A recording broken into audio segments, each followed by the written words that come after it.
بسم اللہ الرحمن الرحیم. Dear M Phil Urdu scholars, السلام علیکم. امید واسق ہے کہ آپ سب خیریت سے ہوں گے.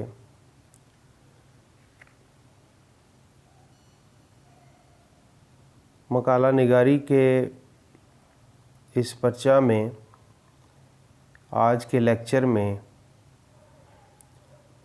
جامعات میں سندی تحقیق کے جو بنیادی مراحل ہیں ان پر تفصیلی انداز میں بات ہوگی.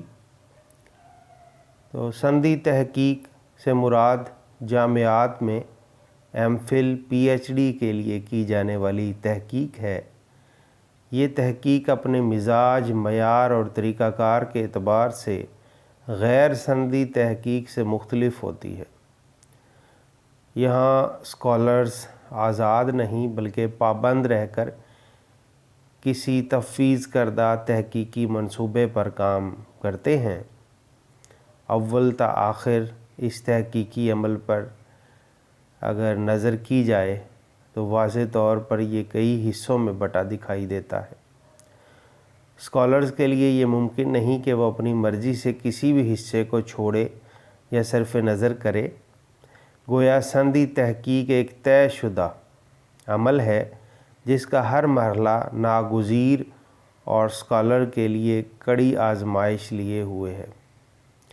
اصول تحقیق کی بعض کتب میں چند ایک مراحل پر ہمیں اندراجات ملتے ہیں، لیکن فی زمانہ جامعاتی سندی تحقیق کے لوازم، مختلف مراحل، ہر مرحلے میں پیش آمدہ مسائل اور ان کے حل کے لیے تجاویز کا فقدان دکھائی دیتا ہے. عموماً دیکھنے میں آتا ہے کہ اسکالرز واقفیت نہ ہونے کے باعث مختلف عوامل میں نقصان اٹھاتے ہیں. اس لیے ضروری ہے کہ آگہی کو بڑھایا جائے اور عہد حاضر میں سندی جامعاتی تحقیق کے مختلف مراحل کا تعین کر کے ان سے متعلق مسائل اور ان کے حل کی بابت اسکالرز کو رہنمائی فراہم کی جائے. تو اس لیکچر میں اسی جو اہم ترین مقصد ہے اس کو پیش نظر رکھا گیا ہے تاکہ اسکالرز کی ضرورت، سہولت اور افادے کو مسائل کی نشاندہی اور تجاویز کے ضمن میں ملحوظ خاطر رکھا جائے. تو عموماً یونیورسٹی لیول میں داخلے کے بعد فوری طور پر کورس ورک کا جو سلسلہ ہے وہ شروع ہو جاتا ہے. اس کے ہونے کی بابت اسکالرز ہی نہیں، اساتذہ بھی جزبز ہیں. بہت سے سوالات و اعتراضات کے باوجود کم و بیش سبھی جامعات میں کورس ورک جو ہے یہ رائج ہے. تو ایم فل کے لیے لاہور لیڈز یونیورسٹی میں 3 سیمیسٹرز جو ہیں وہ کورس ورک کے ہیں. اسی طرح جامعات میں پی ایچ ڈی کے لیے 2 سیمیسٹرز کا کورس ورک جو ہے وہ کرنا پڑتا ہے. اس کے افادی پہلوؤں پر اگر نظر کی جائے تو یقیناً یہ اعلیٰ سندی تحقیق سے قبل مشق و تربیت کا ایک بہترین موقع ہے.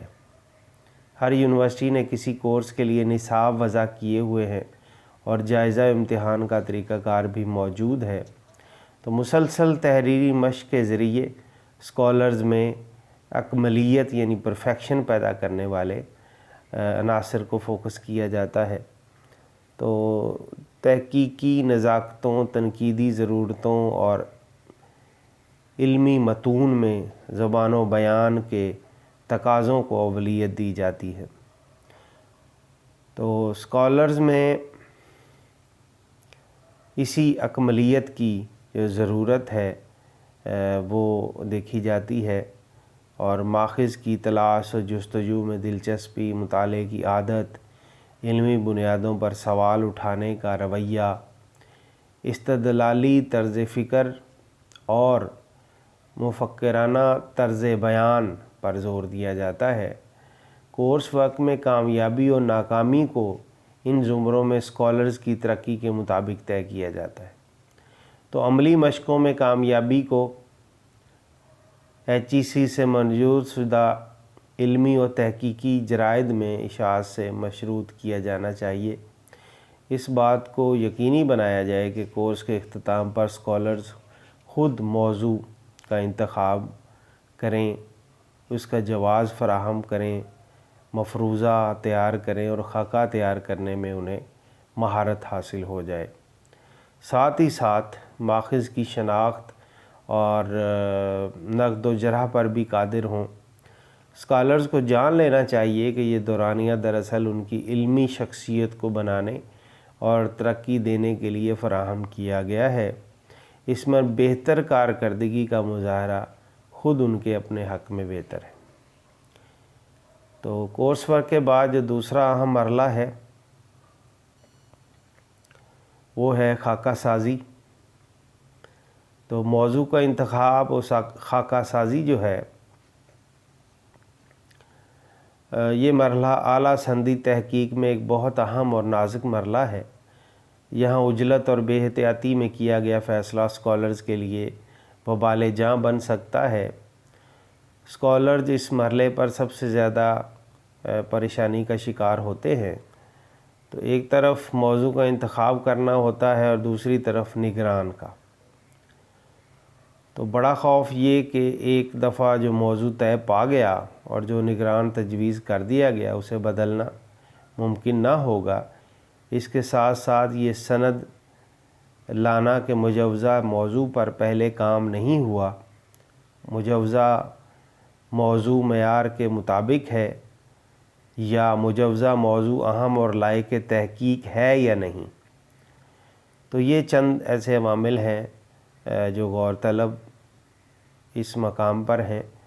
پھر یہ باور کرانا کہ مجوزہ موضوع اسکالر کی دلچسپی کے مطابق اور قابل ذکر اس کے مطالعے اور تحقیق کا محور رہا ہے، بنیادی اور اہم ماخذ تک اسکالر کی رسائی ہے، مجوزہ نگران موضوع کی مناسبت سے موضوع تر ہے یا نہیں۔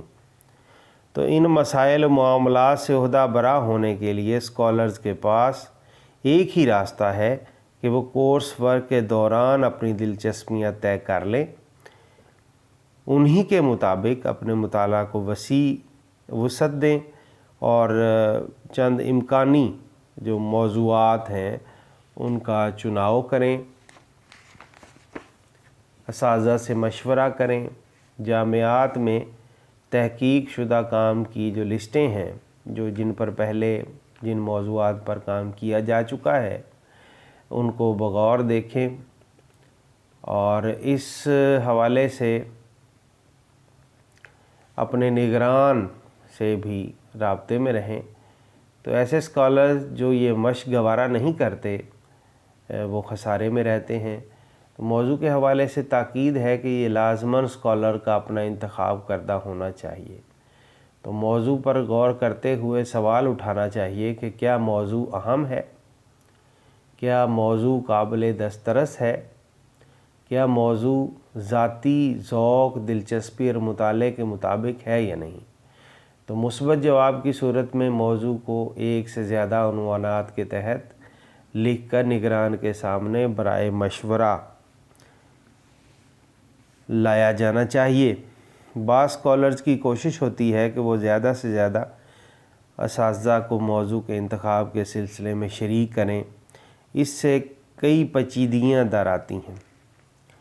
مناسب یہی ہے کہ متعلقہ استاد یا اس کے تجویز کردہ چند دیگر اساتذہ ہی سے مشورہ کیا جائے اور اتفاق رائے کی صورت میں موضوع جو ہے اس کا تعین کر لیا جائے اور اس کی بیجا تشہیر نہ کی جائے۔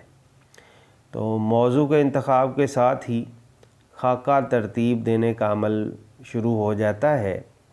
اس مرحلے میں اسکالرز کو نگران کے مشورے اور رہنمائی کی اشد ضرورت ہوتی ہے۔ فی زمانہ خاکہ نگاری جو خاکہ سازی ہے محض افواہ بندی نہیں، بلکہ یہ تحقیقی منصوبے کو سائنسی بنیادوں پر ایک ڈھانچہ فراہم کرنے کا عمل ہے۔ اس ڈیزائن میں بنیادی اور اہم بات مفروضے کا تعین اور اس کے تحت سوالات کی تشکیل ہے۔ یہی وہ کلیدی تختہ ہے جو مجوزہ تحقیق کے لیے طریقہ کار، بنیادی و ثانوی ماخذات اور حدود و دائرہ عمل کا تعین کرتا ہے۔ تو خاکہ سازی میں واضح طور پر نشاندہی ہونی چاہیے کہ مجوزہ موضوع کی ضرورت و اہمیت اور جواز کیا ہے، تحقیقی عمل کے ذریعے کن نکات کو کیسے زیر بحث لایا جائے گا، اس کے حوالے سے وسائل کیا ہوں گے، بنیادی سوالات کے جوابات کس تدریجی تسلسل کے ساتھ پیش کیے جانے چاہئیں، اور حاصلات و نتائج کی پیشکش کیا ہوگی۔ تو خاکہ سازی میں ایک عمومی اور فاش غلطی غیر متعلقہ مواد کا اندراج ہوتا ہے۔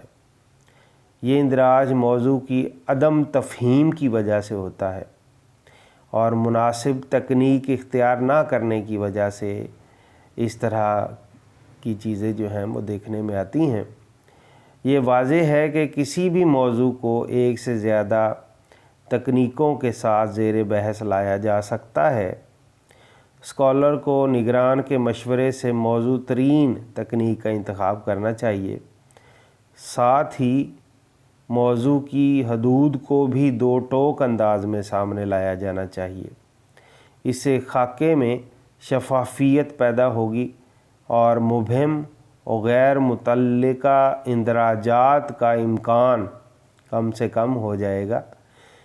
خاکہ سازی میں الفاظ و اصطلاحات کا استعمال بھی سوچ سمجھ کر کرنا چاہیے۔ موضوع کی مناسبت سے عنوان کا چناؤ، ابواب کے مرکزی و ذیلی عنوانات اور دیگر تفاصیل کے لیے منتخب الفاظ کو خوب جانچ پرکھ کر استعمال میں لانا چاہیے۔ تو اس حوالے سے ایک ضروری بات یہ بھی ہے کہ حزم و احتیاط کو ملحوظ خاطر رکھا جائے۔ سندی تحقیق میں اسکالر کا نگران کی مشاورت سے طے کردہ موضوع اور مرتبہ خاکہ منظوری کے عمل سے گزرتا ہے۔ اکثر جامعات اس کام کے لیے ماہرین کی ایک کمیٹی تشکیل دیتے ہیں جس میں اندرونی و بیرونی ماہرین، اسکالر اور نگران کی موجودگی میں موضوع اور خاکے پر بحث کی جاتی ہے۔ اتفاق رائے کی صورت میں منظوری دے دی جاتی ہے یا ترامیم و اضافے تجویز کیے جاتے ہیں۔ تو بسا اوقات مجوزہ موضوع و خاکہ مسترد ہو جاتا ہے اور پھر اسے از سر نو دوبارہ مرتب کیا جاتا ہے۔ تو تیسرا اور ایک اہم مرحلہ جو ہے وہ سندی تحقیق میں تسوید مقالہ ہے۔ تو موضوع کے انتخاب و منظوری کے بعد اسکالر قدرے آزاد ہو جاتا ہے۔ ایم فل کے لیے 1 سے 2 سال اور پی ایچ ڈی کے لیے 3 سے 5 سال کی مدت دی جاتی ہے۔ تو اس دورانیے میں اسکالرز منتخبہ جو موضوعات ہیں ان پر نگران کی رہنمائی و مشاورت کے ساتھ مقالہ تحریر کرتے ہیں، جبکہ لاہور لیڈز یونیورسٹی میں ایم فل کے مقالہ کو تحریر کرنے کا جو دورانیہ ہے وہ 1 سیمیسٹر پر مشتمل ہوتا ہے۔ تو یہ مرحلہ مسلسل جستجو و لگن سے عبارت ہے۔ تو ایسے اسکالر جو اپنے کام میں سنجیدہ ہوتے ہیں وہ جلد ہی کام کا آغاز کر دیتے ہیں۔ ماخذ کی تلاش و جستجو، ان کی جانچ پرکھ، نوٹ لکھنا، ہر باب کی جزیات کے مطابق فائلیں تیار کرنا اور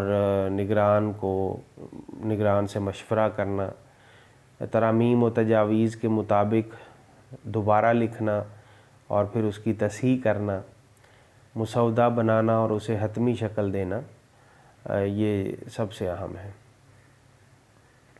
تو اس عمل میں یقیناً خاصی یہ دوڑ دھوپ کا کام ہے، اس میں کافی بھاگ دوڑ کرنی پڑتی ہے۔ تو عموماً تجربے میں یہ آیا ہے کہ بعض اسکالرز موضوع کے انتخاب و منظوری کے بعد بالکل بے فکر ہو کر بیٹھ جاتے ہیں۔ بعض ایسے ہوتے ہیں جو ماخذ کی تلاش میں جٹ جاتے ہیں اور کئی سال اسی میں ہی لگا دیتے ہیں۔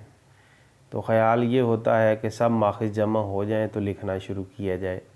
بعض ایسے بھی ہوتے ہیں جو فوراً ہی لکھنا شروع کر دیتے ہیں اور اپنے حافظے کی بنیاد پر ایک مسودہ بنا کر پھر اس میں بھرتی کرتے رہتے ہیں۔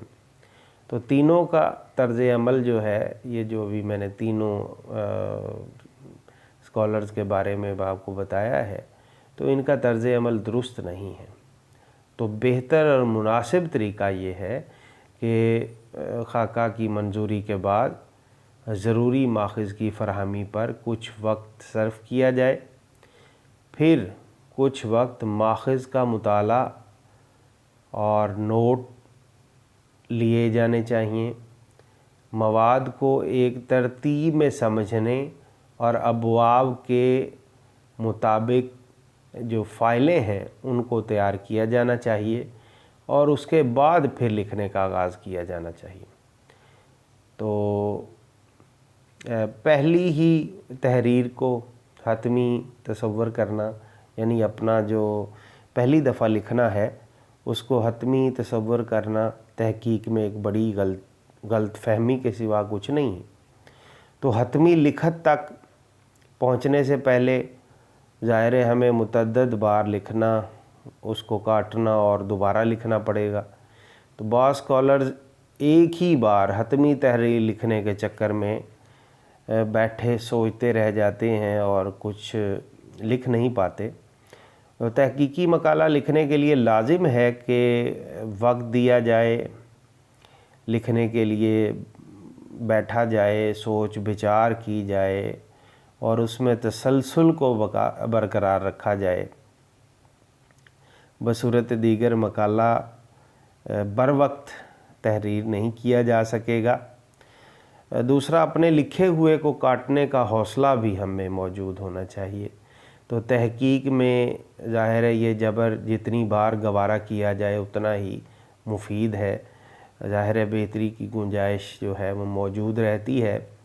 تو اس کا مطلب یہ نہیں کہ خواہ مخواہ لکھا اور کاٹا جائے، مراد یہ ہے کہ کسی نقطے کی وضاحت میں موزوں ترین اظہار تک پہنچنے کے لیے تحریر کو کئی بار بنظر غائر دیکھا جائے۔